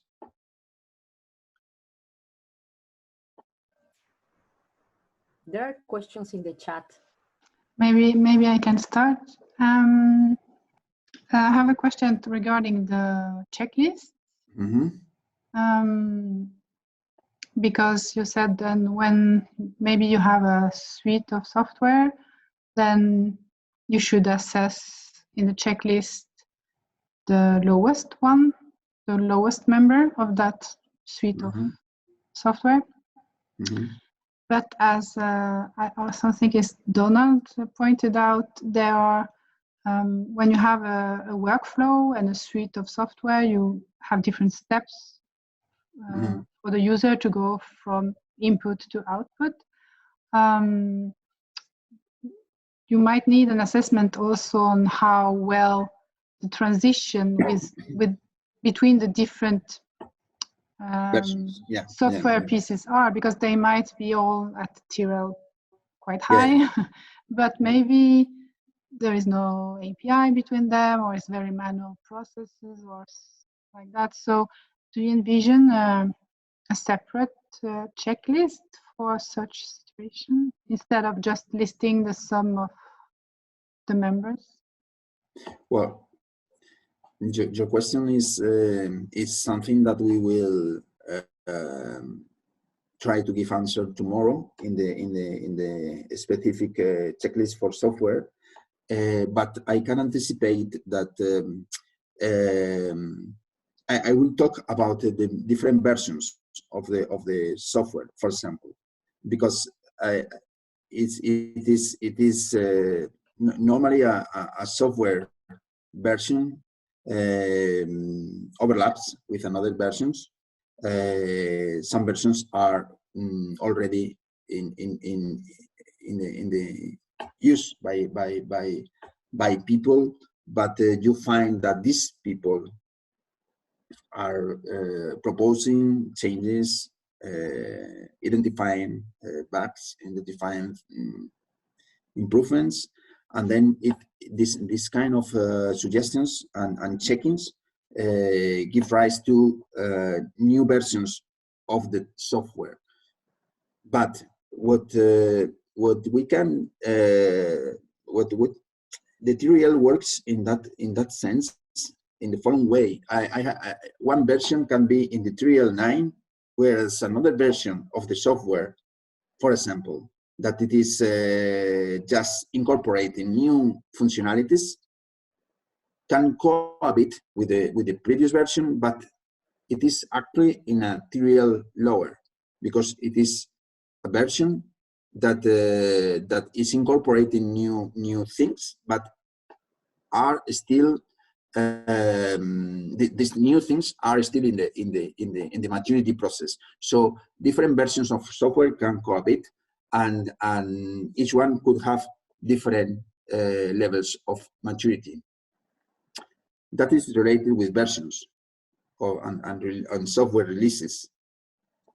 But also, as I told you before, for a software or for any other tool that can be assigned to or can be defined as a TRL, specific TRL 5 or 6 or whatever, it is necessary that all the things that that comes in the checklist for software are complied, or if not all of them, at least some missing things, not critical ones, have to be solved, and you acknowledge this remaining work to fully comply with all the boxes, all the ticks.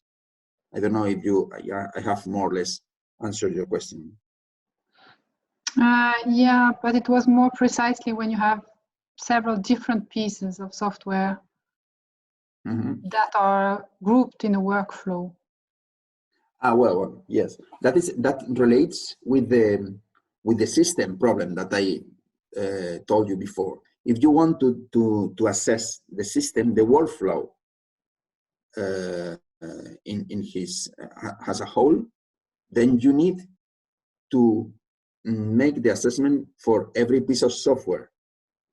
Yeah.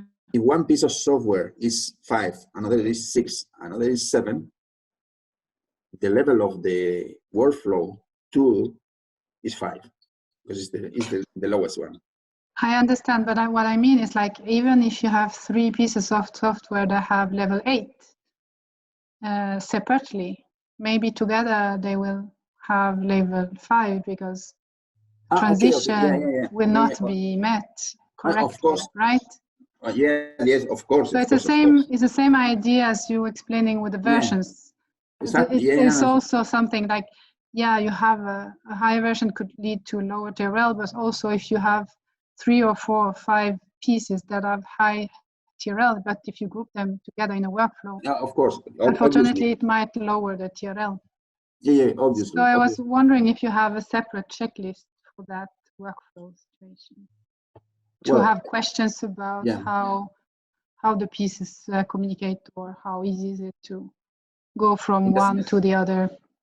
Yeah, I understand your question now better. Yeah, yes. In that cases, I recommend that you make an assessment for each software piece, and then you make an assessment for the whole. So because this last assessment is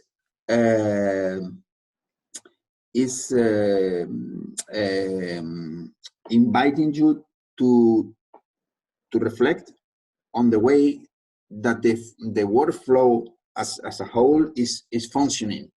Is market ready or not? The group of tools working together are working well, working together, or not yet? Because if they are working well separately with the TRL 8, as you said, it doesn't imply that all together works properly, and then the level of maturity as a whole is lower. So it is. I recommend in these cases that you use a checklist for the whole. Okay. I would note from having done this for quite a lot of my career that workflows typically start out as being extremely manual, and then as they go to higher levels of technology readiness, if you will, then they actually merge into the software and services checklists. They become these software artifacts and these service artifacts, whereas they start out at the beginning, they are very, very manual and very, very low readiness level for anyone other than the person who's actually who invented them.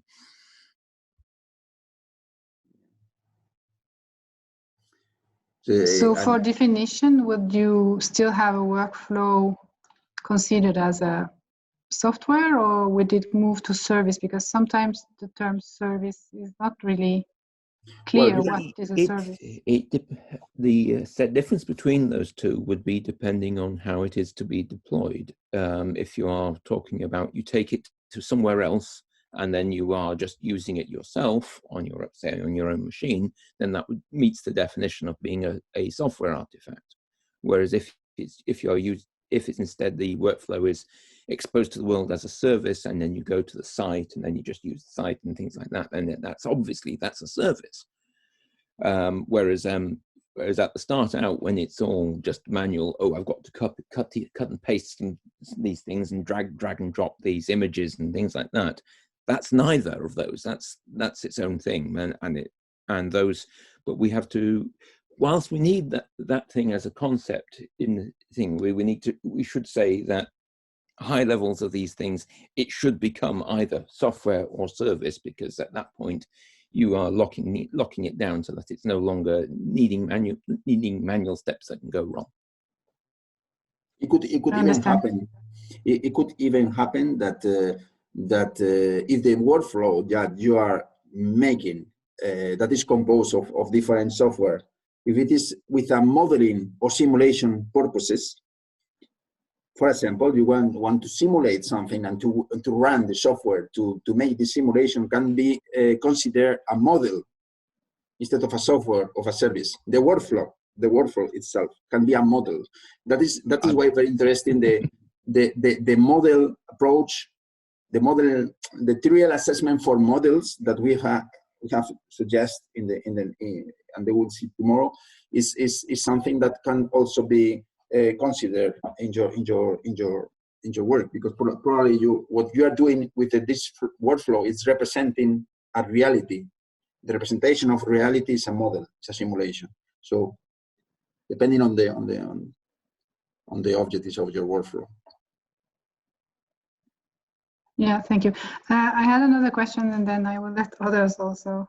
It was about the definition of environment in your slide, about the different definitions of different terms.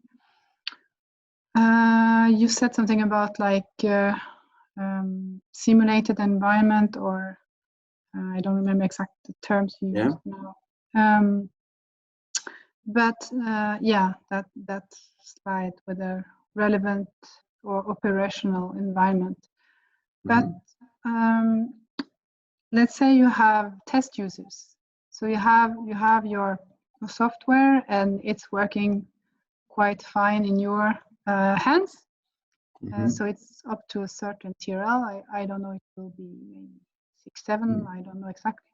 But then you have a few sites or your end users, and they get that product and that they test it out. Which environment would that be? Because it's not nothing you set up yourself. I mean, obviously you have done tests yourselves, but this is like already going outside to other users, installing things to their own machines and using the tools. So where do I place that? In operational, or is it something else? No, that is operational environment, and additionally, that connects with something that we will see tomorrow. That is the black box texting of software. When somebody is you give them the software to use it without permission or without the possibility of knowing the internal structure of the software. So what you are trying to check is the functionality only, whereas, for example, the white box texting of software implies that that you share the tool and you make internally with your team or your developers or specific testers in your community. You are testing the software, but with the perspective of knowing how the software has been made and what is the internal structure, and they can even give us your advice on the software internal structure itself. So the black box testing is much more, let's say, strong or cold, just to give a user something that they will simply say it works well or doesn't work, but they don't care about how you have done it. So that is something that is normally used externally. So that is operational environment. Okay, thank you.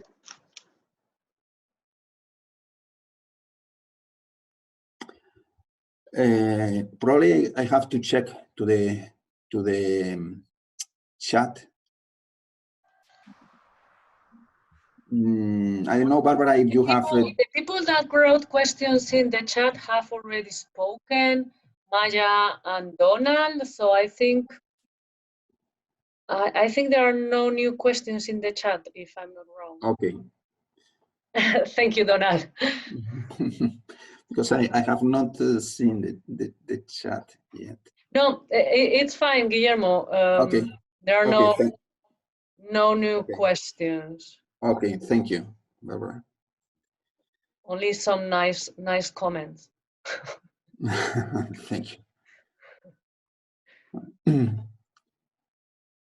Any other questions? I think that there is, well, it is, as I told you at the beginning, it's a mixture between practical and theoretical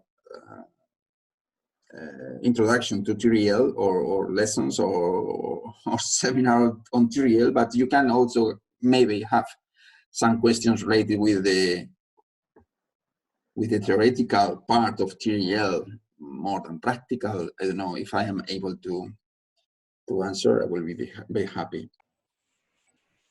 Guillermo, Yes. I would like to ask if I understood. Now the HVP has a customized, a tailored TRL assessment tool. Do we have it now, or? Yeah. This is the TRL assessment guide.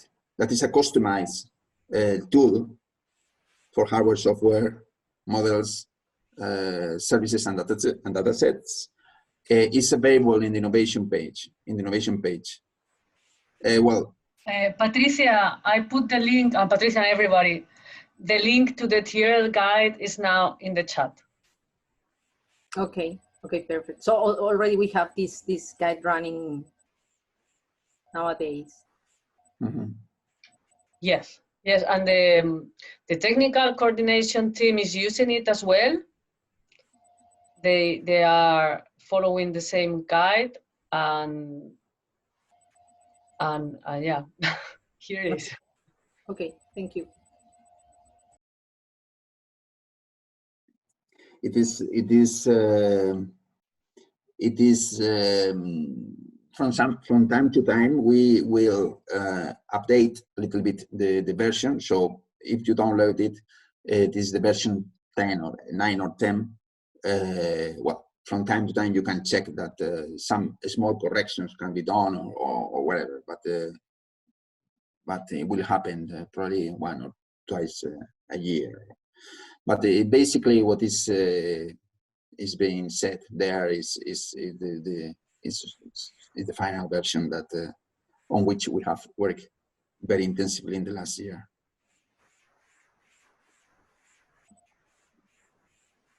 And you have to also to use it. You can use the TRL in 2 ways. One for your own to understand better where you are internally, to help you to position yourself, how far you are from the market, and so on, and in quite an informal or supporting way of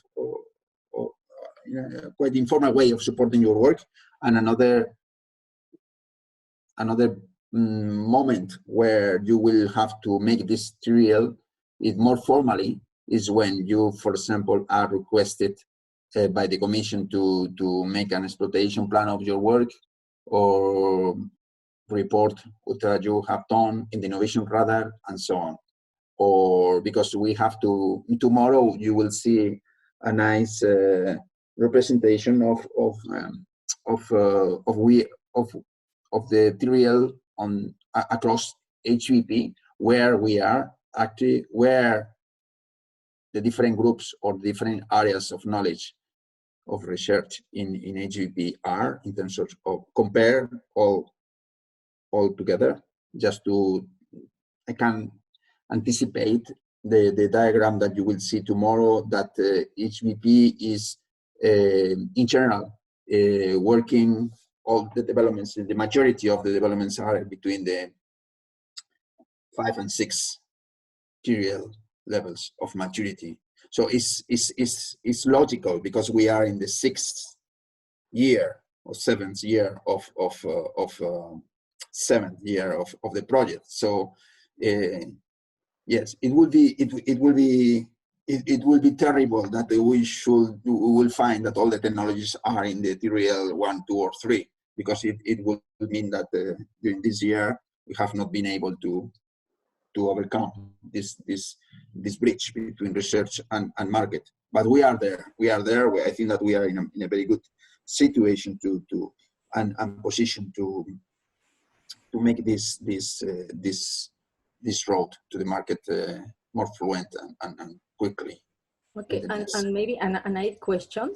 Sorry, which is the frequency when that you evaluate, for example, the technologies that are being developed in HPP, for example, annually, or how do you approach with the researchers? How do you detect the opportunities to develop, for example, how you identify that, okay, here you are doing something that it's in TRL 1 or you detect it's in TRL 2. Yeah. For example, from the scientific work packages, how can we interact with you? That's a question that I have. Well, I would like that you interact with us regarding TRL very frequently, much more frequently than you do. I mean, no, I don't mean you, but in general. But every time that, for example, we deliver a report to the Commission with the situation in terms of innovation, we have to review all of them to update them. Every time that we identified some company interested in a product or service, we try to update also the technology catalog. That is another tool that we have in the innovation team. The technology catalog is also available we will see tomorrow as well. You will see there all the technologies that are being developed in the project with the TRL also assessment done. And every time that we have bilateral meetings with a specific group, because of specific problems, specific interest of being supported by us and so on, we take this opportunity to update the TRL. But what we want to transmit here is that you should not be, you are who need to make the TRL, not us. We should review it, help you to do it, and give you support. But you should take the initiative of making the TRL, because it will help you very much on understanding what is missing, what things you should do next, and so on. But it's a proactive behavior that we are looking for. And one thing is that apart from what Guillermo is saying, the TRL assessment will need to be done. It will be part of the exploitation plans. Mm-hmm. That will have to be included in the exploitation plans that are reported in each reporting period. So at least for the reporting periods, there will be an update, but I believe we had planned to, because the first reporting period is in month 21, and that's too far away. So yeah, Anna is saying when we did it in AGA2, but in AGA3, it's many months until we need to report. So we don't really want to wait so long with the exploitation plans. And yeah, so in AGA3 it should be assessed more regularly. That's what we have planned in one document, the quality control document, and we will inform all the teams through the work package managers when these exploitation plans need to be carried out, and we plan to ask that the TRL checklist is used so that we can see that the whole HPP is doing it in an homogeneous way, and that we can really compare maturity levels.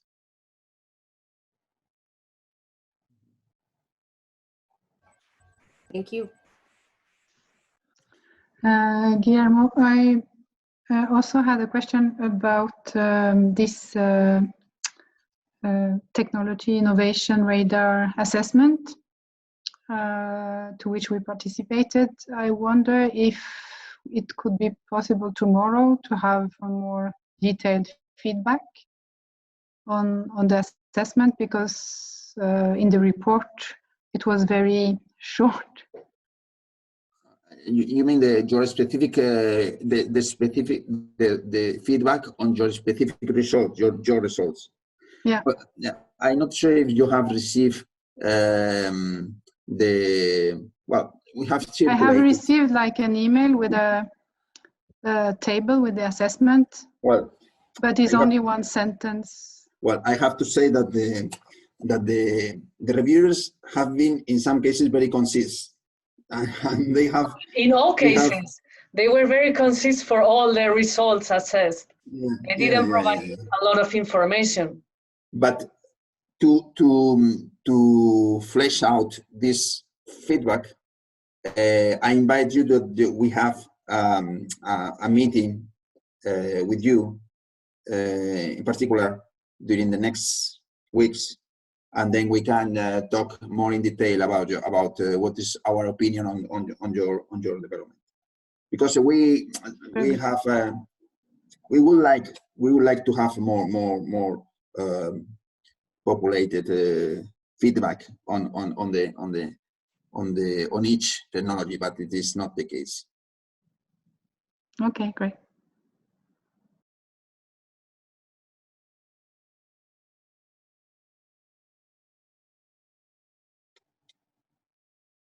Any other question?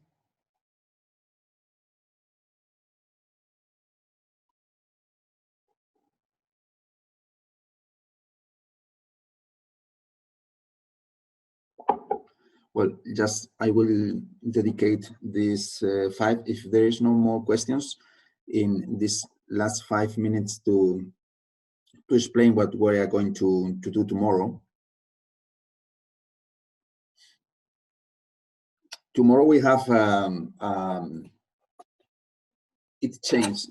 I mean, the time for the first part today was, the first part of the presentation was 45 minutes, and then 50 minutes of questions, and then 60 minutes have been today, 60 minutes of presentation, and finally this last half an hour for questions.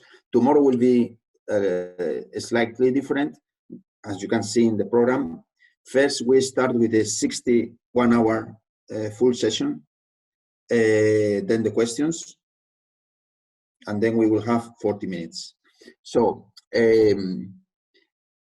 the assessing the maturity of hardware, software, services, datasets, and models that you can see here, it is quite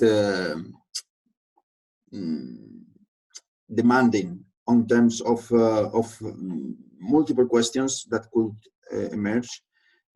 I will probably take a little more time in software and models, probably, and datasets. Why? Because software is very much probably the dominant result in HBP compared with hardware, but I will also dedicate time for hardware, of course. And because datasets and models are very innovative ways of making this, probably one of the very, very few attempts and works done in this sense. It's not usual to find datasets assessment and model assessment. So I will use the 1 hour, and probably I will extend a little bit more the first part to 1 hour and something else to cover the 5 types of maturity assessments.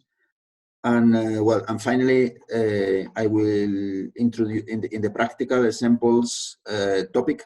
I will show you something much more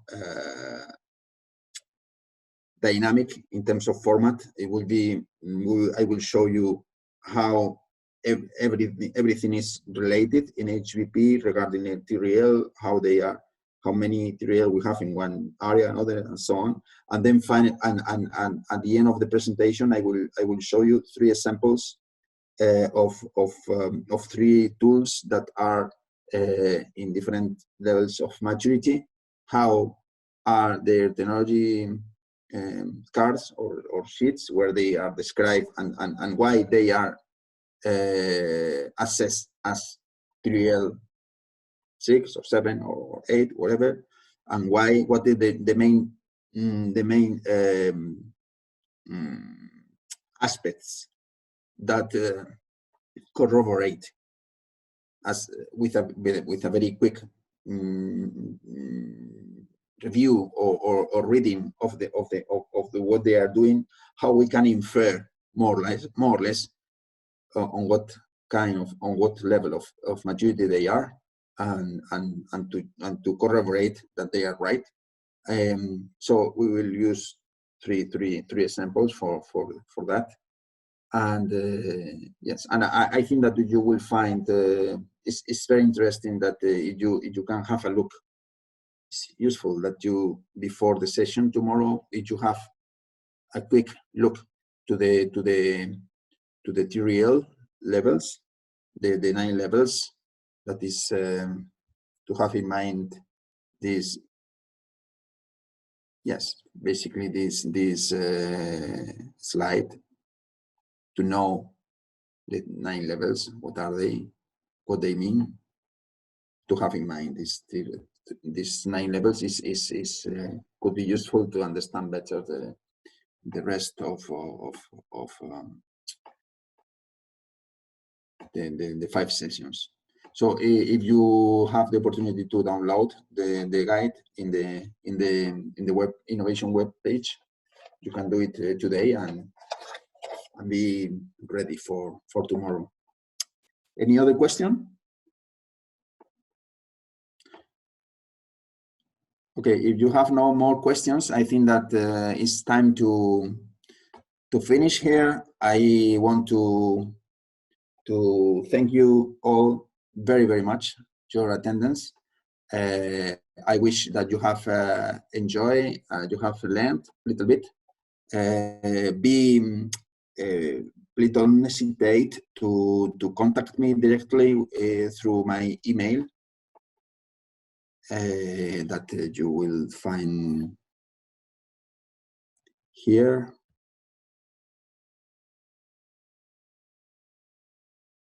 It's now in the chat. Okay. But it's in the innovation website as well.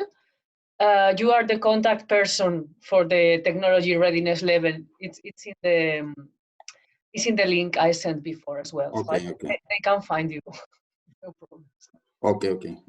Well, if you have any questions regarding that, don't hesitate to contact us, and we can continue the debate or more difficult questions that cannot be addressed in a single session. Don't worry, that we can talk about it in the next weeks. Okay. So see you tomorrow, everyone. Thank you very much. Enjoy your day. Thank you. Nice Thank presentation. you. Bye. See Ciao. Thank you you. so much. Thank you. Bye-bye. See you Thank you. tomorrow.